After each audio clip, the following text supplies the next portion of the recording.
তো আমার হাতে দেখতে পাচ্ছ এটা রয়েছে কিন্তু আইভির একটা 5 স্টার এসির রিমোট। প্লাস্টিক বডিতে এই এসিটা রয়েছে। রিমোটটা ইউনিক লুক, দেখতে খুব সুন্দর, ডিজাইনটাও, ডিসপ্লেটাও অনেকটা উইক। আর সবচেয়ে বড় কথা হচ্ছে ডিসপ্লেটা অটোমেটিক একটু করেই অফ হয়, যদি ইউজ না করা হয় দেখো কিছুক্ষণ সময়ের মধ্যেই ডিসপ্লেটা পুরোপুরিভাবে কিন্তু অফ হয়ে যাচ্ছে। তো জাস্ট এটার আমি ফুল রিভিউ আমি দিব, কীভাবে তোমরা যারা আইভি রিমোট ইউজ করো তো কীভাবে এটাকে ইউজ করবে। সবার প্রথমে অফ করলাম, যখনই এসি অন করব তো 24 ডিগ্রি এসিতে লেখা আসবে বা রিমোটেও লেখা আসবে। যখনই 24 আসলো তখন টেম্পারেচারটাকে তুমি মাইনাস প্লাস করতে পারবে এটা দিয়ে। তারপরে এখানে থেকে আমি শুরু করি। এটা হচ্ছে মোডে প্রধানত এটার মধ্যে 4টে মোড রয়েছে, দেখতে পাচ্ছ। সবার প্রথম যেটা চিহ্নটা এটা হচ্ছে কুল, তারপরে চলে আসলো ড্রপের চিহ্ন, সেটা হচ্ছে ড্রাই মোড। বৃষ্টির দিনে হিউমিডিটি যখন বেশি হয় তখন সেই জন্য হচ্ছে এটার ড্রপ, রেন ওয়েদারের ক্ষেত্রে। তারপরে চলে আসবে ফ্যান মোড, এটাতে এসি ঠান্ডা হবে না, শুধু নর্মাল ফ্যানের মতো কুলিং করবে। তারপরে রয়েছে এখানে দেখতে পাচ্ছ এটা হিটের জন্য, যদিও না সরি এটা অটো। তো অটোতে এসি 22 পর্যন্তই আসবে, এর থেকে নিচে আসবে না।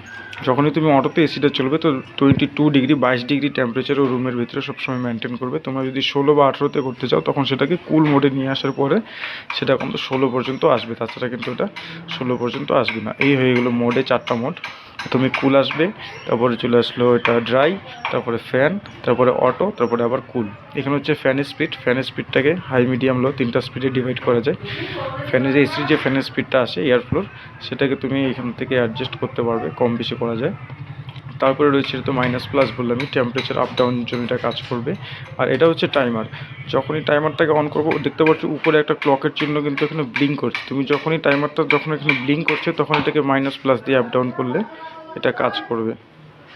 টাইমারটা অন করলাম, দেখতে পাচ্ছ টাইমার এখানে কিন্তু দেখো 30 সেকেন্ড, 24 ঘন্টা। তো এই যে এখানে 1 ঘন্টা, 1.5 ঘন্টা, 2 ঘন্টা, 2.30 মানে 2.5 ঘন্টা। তারপরে এখানে সেট করলেই যখন ক্লকটা স্টপ হয়ে যাবে তখন 2.5 ঘন্টার জন্য টাইমার সেট হয়ে গেলো। টাইমার সেট হয়ে যাওয়ার পরে কিন্তু এসি হচ্ছে একাই তোমার বন্ধ হয়ে যাবে। তারপরে যেই অপশানটা আছে সেটা হচ্ছে সুপারে যখন আমি দিব, সুপারে দিলে পরে এসিটা সুপার চিল করবে, তাড়াতাড়ি এই ঘরটাকে ঠান্ডা করার জন্য এটাকে ইউজ করা হয়। যখনই সুপারে করবো তখন এটা 16 ডিগ্রিতে চলে আসবে। এটা হচ্ছে সুপার। যদি এসিটা কুল মোডে দেওয়া থাকে, বোঝানোর জন্য ভালো করে দেখাচ্ছি। মনে করো এসিটা আমার কুলে রয়েছে, টেম্পারেচার রয়েছে 22 বা 23 বা 24 করে দিলাম। এখন গরমের থেকে তাড়াতাড়ি ঘরটাকে চিল করতে গেলে তখন তুমি যদি সুপারে প্রেস করো, দেখো ডাইরেক্ট 23 থেকে 16তে চলে আসলো। আবার প্রেস করলে পরে এটা কিন্তু 23 ডিগ্রিতেই চলে যাবে। এটা হচ্ছে সুপার। তারপরে হচ্ছে হেলথ। যখনই হেলথ অপশনটা ক্লিক করবো দেখতে পাচ্ছ এখানে একটা ফিল্টারের চিহ্ন চলে আসবে, যেটা হচ্ছে ঘরে ডাস্ট বা নোংরা বাইরের থেকে আসলে তো এটা একটা পিউরিফাই হয়ে একটা ভালো কুলিং সেটা ঘরের ভিতরে দিবে, যাতে হেলথের জন্য এটা অনেক উপকারী। তারপর রয়েছে ফ্ল্যাক্সিকুলের option. ফ্ল্যাক্সিকুলে C1, C2, C3, C4, C5, তারপরে আবার 23। C1-এ কী হয়, 0.1 থেকে শুরু হয়। যেমন এই তোমার যে 1.5 টনের এসিটা রয়েছে সেটাকে তুমি মনে করো 1.6 টন হয়ে গেল, C2-তে 0.8 হয়ে যাবে, C3-তে 1 টন হয়ে গেল, C4-এ 1.25 টন হয়ে গেল, তারপরে C5-এ 1.7 টন হয়ে গেল।